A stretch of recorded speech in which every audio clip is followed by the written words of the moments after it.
You don't cry at funerals. Not because you don't feel it. You feel everything. But somewhere between the parking lot and the front pew, you put it somewhere. You file it. You hold the door open for someone else. You ask if anyone needs water. You do something useful because feeling useless is worse than feeling nothing. That's not coldness. That's a system. A system built over decades, piece by piece, without anyone ever handing you the blueprint. And here's what's strange. Nobody taught you this directly. Nobody sat you down and said, don't cry, don't need, don't ask, but somehow you learned it anyway.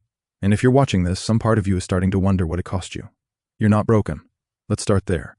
The way you move through the world. The self-sufficiency, the armor, the quiet. None of it is a malfunction.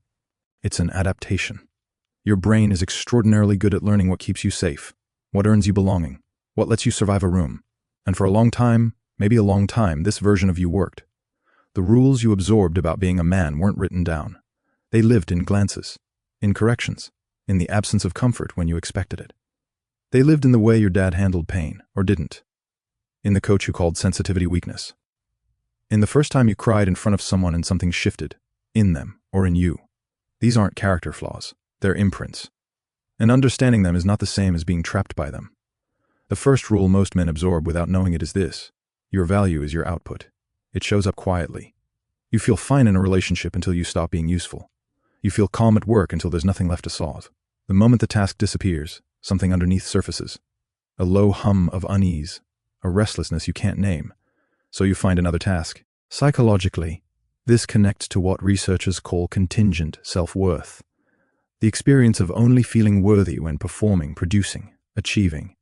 It doesn't come from nowhere. It comes from early environments where love was consistent when you succeeded and cooler when you didn't. Where being good meant being good at something.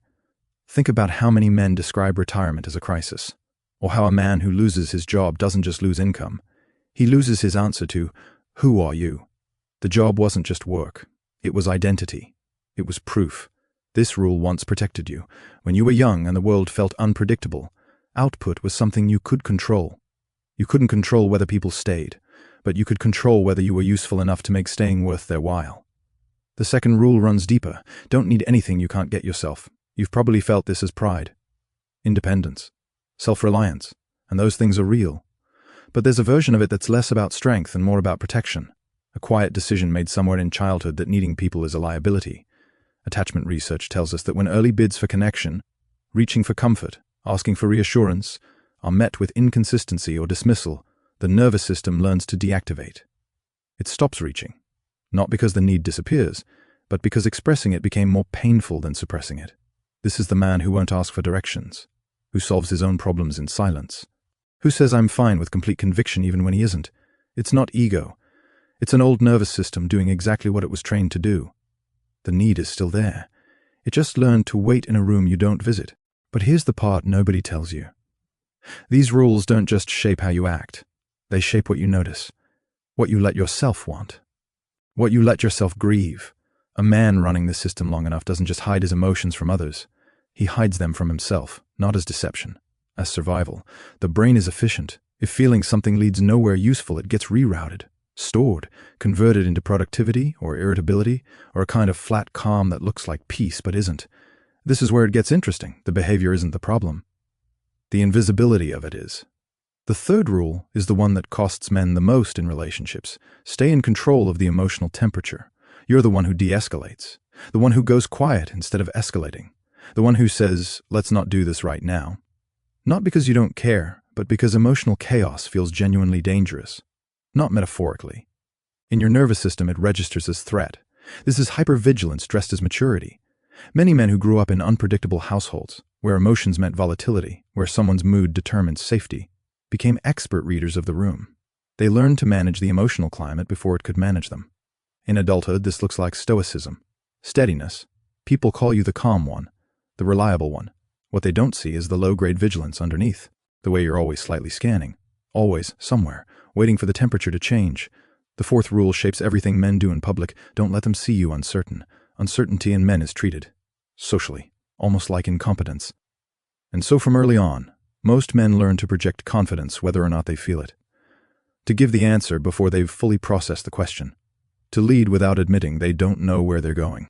This is identity protection. The self-concept built around competence is fragile in a specific way.